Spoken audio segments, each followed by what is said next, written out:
Welcome to the first episode of the Opal Wave podcast. I'm your host, Jacob, and today we're going to be talking about my favorite aspect of building decks, and that is self-expression in Commander. And we're also going to talk about its impact on fun. So let's start off with talking about what is self-expression. Well, expression on its own is the process of making known one's thoughts or feelings. And self-expression is the expression of one's feelings, thoughts, or ideas, especially in writing, art, music, or dance. The reason why I started off talking about or explaining expression is because self-expression uses expression in the name, so it seemed almost like a non-definition to start by defining self-expression. So essentially, we're going to express ourselves through our deck building. A lot of people don't have other modes of expressing themselves in many ways, whether they don't have the artistic ability or they don't know how to write or create music. So when they have a chance to create an EDH deck or any kind of magic deck in general, it's a way to express who you are. And I think this is probably one of the most important parts about magic in general, and especially EDH. And so let's talk about why it's important. And in my opinion, the first thing that's going to make this really important is that this makes us different. We can start with the same commanders, and two different people will create two different decks. They might be similar to a degree, but overall they're going to be different. They're going to represent two different individuals. And this helps keeps the game spicy, if it were. And we can really see self-expression throughout the entire power level spectrum. I know it's a little bit harder for players in the CEDH kind of area or that top end to, express themselves as much, but you still are able to express yourself with the commander option that you're choosing, what colors you're playing in. And even if you're choosing a specific commander, you can choose between like a turbo option, or maybe you're doing a Stanaxy version or a mid-range version. There's a little bit of spice out there for everyone. So that would be the first reason why it's pretty important for us to be able to express ourselves within this format. And the second thing it's going to do, it's going to give us a connection to the deck we're creating. And that connection is essentially an extension of you as an individual. So you can sit down at a table or show up at your LGS and you can start playing games. And as people play against your decks, they get a better idea of who you are as a person. And this actually can help create bonds between individuals, whether or not you like the other person's deck, how their deck functions. Maybe you see some really cool interactions you want to include in your own decks. But this ability to essentially have an extension of you as an individual, and this connection is going to drive us to want to make our decks better or continue playing the game. If we didn't have this connection with the game and with our own individual decks, I'd argue the game would actually start to get stale pretty quickly. And in my opinion, this really helps individuals grow bonds, not only with their decks, but with other people as well.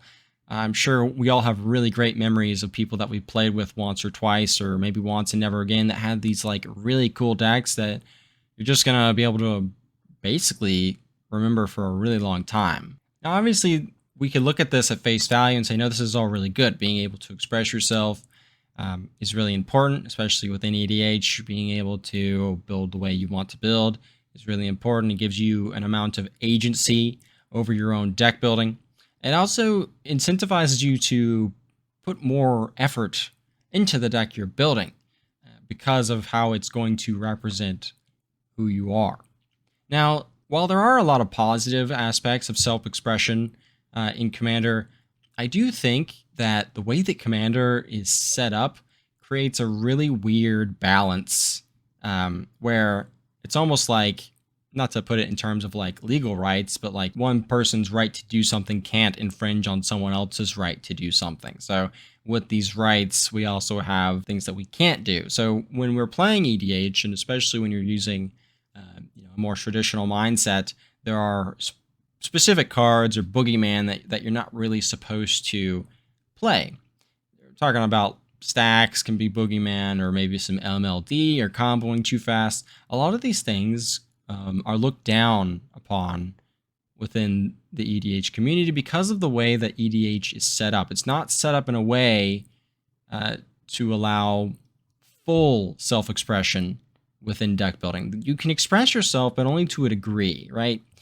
Like, because if you start telling people they can't play land destruction, then how does someone that enjoys land destruction, how do they get to, they can't really express themselves the way they want to express themselves because of this negative stigma. So essentially someone that wants to play an MLD in their deck can't really do that if their playgroup won't let them. So it's almost a point of, you can express yourself, but you can only express yourself so much that you aren't infringing on my ability to express myself, because you can't cast spells, you can't play your deck, and at that point, what was the point of even making the deck in the first place, right? There is this weird balance that I think inherently with the way that it's set up, it puts a negative stigma. So, let's take other formats, for example, like take Standard or Modern, Legacy.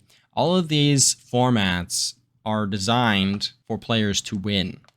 There isn't an expectation of someone else trying to have fun. You're not babysitting someone else's ability to have fun. There is self-expression in both of the decks that are being played in a game of Standard, Modern, Legacy, etc. But when I'm playing Standard, I have no responsibility for someone else's ability to have fun or for their deck to actually do what it was supposed to do. So when we take this idea that you are now responsible for other people's fun, we get into some really weird territory. And in my opinion, it actually makes the self-expression aspect have some negative consequences, right? So like we show up to an LGS, we spend our time, effort, money. We're putting our blood, sweat, and tears into these decks that we really love. You show up to an LGS, you sit down, you start playing your game of Commander, you cast your Commander, and then someone has the audacity to cast a removal spell on your Commander. How dare they? What right do they have to cast that removal spell? Well, if they want to be able to express themselves, they need to make sure that other people aren't going too fast so that they can actually have their deck do something. So there's a balance, right? But I think the negative impact really starts happening when we start to essentially look down on other people for using removal or using stacks to slow down other types of game plans. So let's talk about landfall for a second, because I think this is actually one of the best examples in my opinion. So obviously MLD, mass land destruction, it's a no-go. You're not supposed to do it. If you do it, you're a bad person. So you're not actually doing what the spirit of the format is or whatever. But then you get down to your LGS and you sit down and there's this person playing a Tatiova deck, and all of a sudden this deck is stomping you every game because they're out-ramping you, they're out-drawing you, it's just blue-green value, right? And there's nothing you can really do, because even if you use a removal spell on Tatiova, they've already ramped enough so they can just recast Tatiova, play another land, draw a card, yada, yada, yada. It's pretty hard to interact with in general. And actually the way that EDH is set up in a way that decks like this just run away with games. And it gets to a point where you need like 3 people to gang up on this one deck to actually have a game. But if you were to start maybe including some land destruction in your deck, well, now that deck wouldn't be taking over the games as much as they would. It's just the food for thought. And while you are infringing on that person's ability to express themselves, they generally do get to express themselves anyway, just because of the nature of the deck. But if we start including MLD and maybe some ways to break parity on it, then eventually you will actually be able to, have a game where you're not getting pub stomped every game by, for the example, this landfall deck that players actually can't interact with, right? So that would be the first negative impact, is it stops you from interacting with specific strategies, and it actually makes specific strategies like landfall really, really, really strong. Now, the next thing that happens is, like I was saying before, if someone uses a removal spell, right, it's almost like you are using, it's in a personal attack. You are being attacked personally, because like we were saying, why it's important is that these decks are an extension of us. This is me. I'm playing the cards on the table is me on a spiritual level or whatever you want to say, right? Like this is me on the table. So when you use that removal spell on my cards, it can be perceived as you attacking person personally, as opposed to just removing a piece that might cause an issue for someone or might allow you to just win the game outright. And I think this is one of the hardest things for us as EDH players to navigate, especially since how important our decks are to ourselves. And of course, like I was saying before, the RC has built EDH as a social format. But there's an issue here, right? So when you say something is not something, you are inherently creating that thing. So if you say that this game is a casual format, you are inherently denying that it is a competitive format, but at the same time, you're affirming that there is a competitive format because there is the ability there for it to be played competitively. But the concept of the game is that it's supposed to be played casually. Well, I mean, any game in existence can be played casually or competitively, like literally any game. And EDH is no exception to this, and this is why we have CEDH. And in my opinion, CEDH is that part of the power spectrum that has its shit together the best. Excuse my language.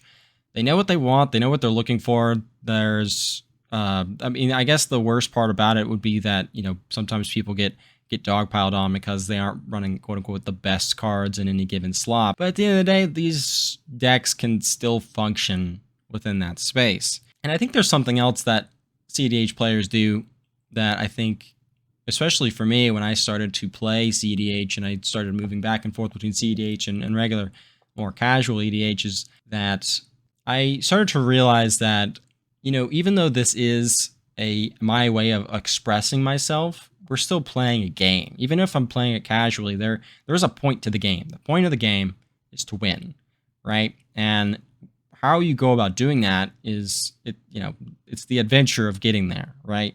Unless you make it a tie.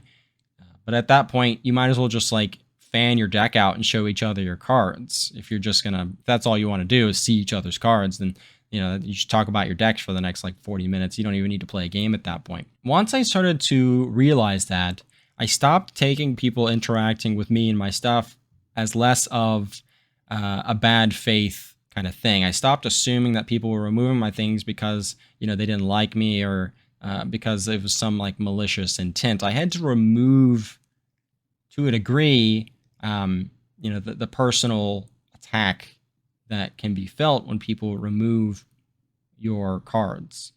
And once you do that, once you get into that mindset of understanding that at some point, someone's got to use removal spell, it's why it exists, I think it's a lot easier to navigate and enjoy the game. Because if someone removes my stuff, okay, there are more cards in my deck. I can recast my commander. I have ways of recursion. Obviously there are times when someone actually uses removal spells in a malicious intent, and that's obviously not what I'm talking about here. I think a lot of the times when people use removal and then they end up, the other person kind of acts negatively towards it, and then they use their removal as a spite thing. This just creates a really bad cycle, right? Where we're kind of stuck at that point because even the next game you're oh, I remember that guy removed my stuff.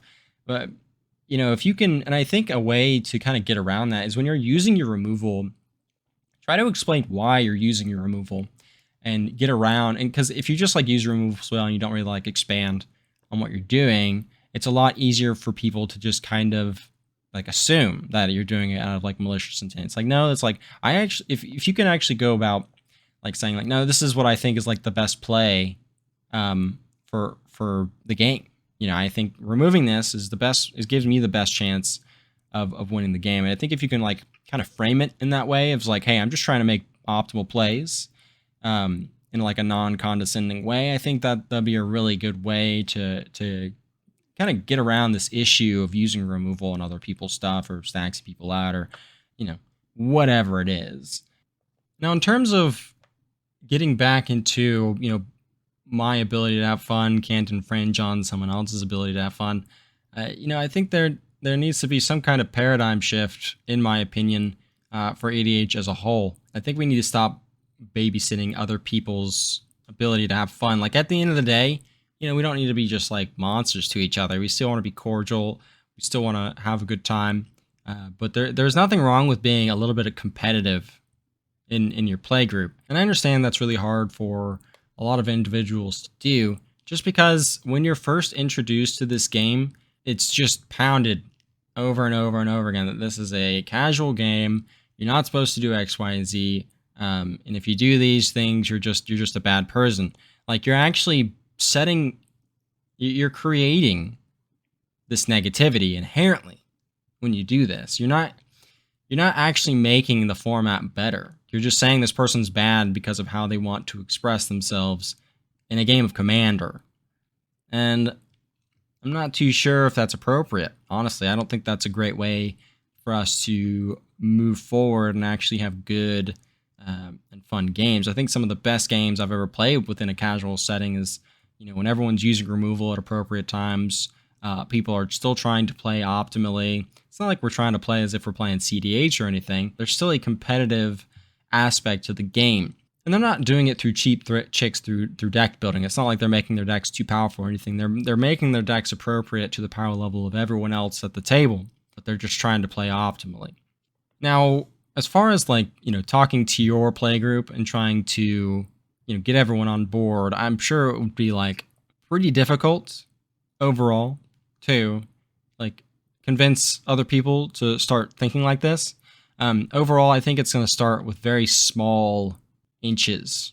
Take a small step, and really it's going to start with you, right? It's going to start with us and how we represent ourselves when we're playing in other games. So I think one of the things, right, in EDH is that there is this negative emphasis on actually just winning the game. And again, this stems from it's a social format. These decks are your self-expression. So if someone loses, right, it's the same concept as when your card is being removed. Your agency or your ability to express yourself is over because someone else's self-expression trumped your self-expression. And if we can kind of handle those emotions and really just kind of take a step back and start saying look, it's a game. We'll have another game, and hopefully in the next game you'll be able to pull out the win on that one, or at least do the thing that you want your deck to do. This idea that winning is a bad thing is something, in my opinion, that makes EDH really, really awkward, especially when you're going to a new LGS or when you're playing Spell Table Online.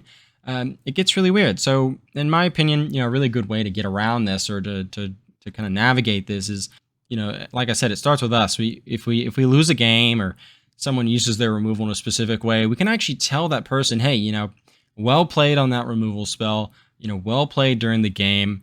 GG's. If you look at other sports, there's a sense of camaraderie. I mean, if you ever play basketball, soccer, baseball, literally any of these ball sports, right? At the end of the game, each team gets in a line and you all high five each other, whether or not you won or you lost. And I think in EDH, that's just lost. This doesn't really exist in EDH because of the way that it's framed. So when you go to your LGS, I think it's a really good way to kind of ease that tension, right? Get over this concept of winning bad, or you beat me or you remove my stuff, is actually complimenting people as you're playing the game or after you're playing the game. And I think if you do that, I think if you tell someone good game at the end of the game, tell someone they played well, then the next game when you play well or you win or you use your move in an appropriate way, I think the other person will realize that, right? Even if they won't immediately reciprocate the same kind of GG, well played type of thing, I still think that's gonna be there. It's there. It's a seed. It's there. It's in their minds, right? And then maybe the next week you play again, and they say, "Hey, I like that guy. That guy was cool to play with." So it sits down, you play another game with him. Maybe the next time you win, and at that point they're like, "Hey, you know what? That was well played." It might, and again, it might not happen the week after or the week after next, but people are gonna be a lot more chill when they're playing around you. They won't feel like there is a need to not remove your piece or kind of just let you win. Because they're afraid of you getting mad at them or something. People just getting mad at each other should not have an impact on the plays that you're making. And unfortunately, with the way that it's set up and how we try to express ourselves within this game, it really just gets in the way of that, in my opinion. And while I think it's really good that, we have the ability to express ourselves, I think we need to sometimes take that step back and understand that it's not always about like you as an individual. I mean, there are 4 people sitting at the table right now, and we all need to understand that all of these, everyone has issues, whether or not you see them outright when you're at the table or not. Everyone has issues, and that can affect, how they respond to you in a game or how they act, afterwards. It can have a big impact. So the way that you interact with people, try to remember that we all have issues. We're all humans, and being negative towards other people or giving people a hard time because they use their removal spell in a specific way. I think just giving people a hard time, or maybe someone's acting negatively, that might not be coming from you from the game specifically. That might be just like accumulation of frustrations, right? All coming together, and they don't really know how to express that. So if we ourselves start off right in that kind of zen space, or are more accepting of how removal is used and how the game is played, I think that really opens up a lot of avenues for people to be a little bit more relaxed and actually enjoy the game as they're playing it.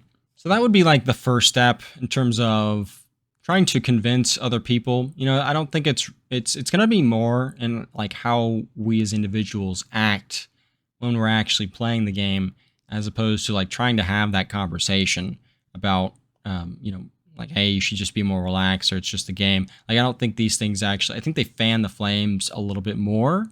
So I would encourage, all of us, more actions than just like kind of speaking, or even less actions if more of your actions are on the negative side. Another thing that I really enjoy about CDH, I know I keep going back to CDH, but I think CDH does a really good job of balancing the expectations of actually playing a game and the expectations of having some kind of self-expression or agency within this game.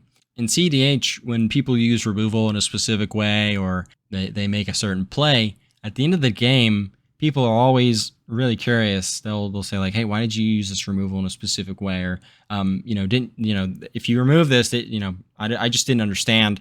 If you remove this, this is going to happen, right? And so at that point, the person that used the removal can actually explain why they used their removal. So having that like post-game conversation about what actually just happened in the game, I think that can actually do a lot. And not only that, in terms of like people understanding where everyone's coming from, right? Because you don't know what's in someone's hand, right? They could use a removal spell and you go, why would you do that? They can do this. And it's like, okay, well, I actually have like another piece of removal and like my wing con in my hand. So I could have done like X, Y, and Z. And so at that point, the person goes, oh, right? Like they understand that there was a reason. It wasn't just like, hey, I don't want to, I'm just doing this because I want to. And it's generally not how CDH goes. You use your removal when it's appropriate, when you're trying to actually like advance your own game plan. And if you can like actually have that conversation, the first thing is you're actually like having a conversation, right? You're actually talking to the people that you're playing a game with. I find a lot of the times when you sit down a game, everyone's kind of just really quiet. They're like, especially if you've never met them before, everyone's just kind of playing their cards, not really trying to like interact or talk with them. They just want to like, do the thing. But I think like actually talking to people and because you can express yourself not only through your deck building, but actually through the conversations that you're having with other individuals. So when you're doing that, it's a way for you to get better as an individual, to grow as a player. And also it's just going to release or relax the tension that we're all going to have in the game. And so overall, I actually think there's a lot of really good lessons to be learned from playing CDH. And actually, I think that would be another really great thing. If you have not played CDH, or if you have not played at like the lower part of the spectrum, like precons or even lower than that, I think that would be a really good place to start. Because once you start experiencing the entire spectrum, that's going to open up a lot, not only in terms of like your understanding of the game in general, but how you can express yourself in a way that still allows other people to express themselves, or is still like you're expressing yourself, but you're doing it in an appropriate way based on the general power level of your community or your group. Because if you don't have that understanding of the entire spectrum, it's going to be a lot harder for you to go, okay, I want to build like, I don't know, a goblin deck or an elf deck, and because you don't really understand what it means to be a CEDH deck or what it means to be like a super low power deck. It's going to be a lot harder for you to actually gauge, like, all right, so what do I do? How can I, like, what cards am I adding here? How can I express myself and still like hit that target power level that I'm aiming for? I think that's really tough to do. But I think it's really important to expand your understanding of everything. And yeah, I understand that some people are like, I'm just not interested. You don't even have to like play it. You can just watch it. There's tons and tons and tons of content out there that of just like CEDH gameplay, or even just people playing precons. I know there are streams happening constantly where people are just playing like chill, low power decks where people are just trying to like put cards on the table and not really think much about what the consequences of the playing cards is. It's out there.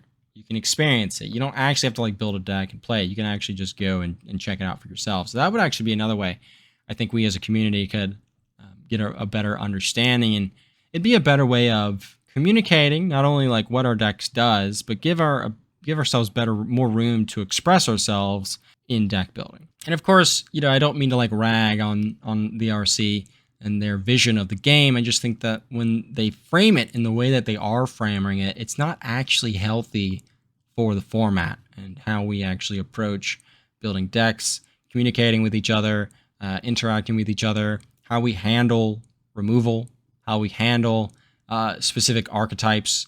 You see some people that just absolutely mauled over when they see that you're playing like a specific commander. They don't even know what's in the 99 of your deck. They just see that you have a commander, and there's just this concept of, oh, you're playing this commander, so it's like automatically like, you're going to be running like X, Y, and Z. It's like, that's not necessarily the case all the time. But we are denying people's ability to be able to actually express themselves through playing the deck. Like, they can express themselves through building the deck, but if they get to a table and someone's just like, oh, you're playing this deck, so I'm just going to throw all my removal at you, whatever, it's not really, that person doesn't actually get to like express themselves. And it's not because they like their deck is doing like anything crazy. It's just because the other person doesn't like your commander. And so essentially we're just creating a bunch of weird boogeymen that unfortunately causes us to see the game in my opinion, a really weird way that we don't really see any other game being played. Well, maybe there are some games that are like supposed to be casual, but I think I've already covered that by saying that like no matter what, any game can be played optimally. People argue it's a 4-player game, or well, yeah, but it's still like there are aspects to it being a 4-player game that can be optimized, whether it being like politics, right? That's like one of the biggest things, especially in CEDH, is knowing how to politic your way into certain situations. How you interact with people in that regard is super, super, super important. So that would be another thing I would consider. It's all skills, and it's also just a lot of like self-reflection and understanding of like, what do I want to get out of this game? What do the other people around me want to get out of this game? And then how can you influence and build upon what your community and what you want from the game? Thanks for joining me, friends. This is Jacob with Opal Wave MTG. I'm glad you joined me for this first episode of the Opal Wave podcast, and until next time.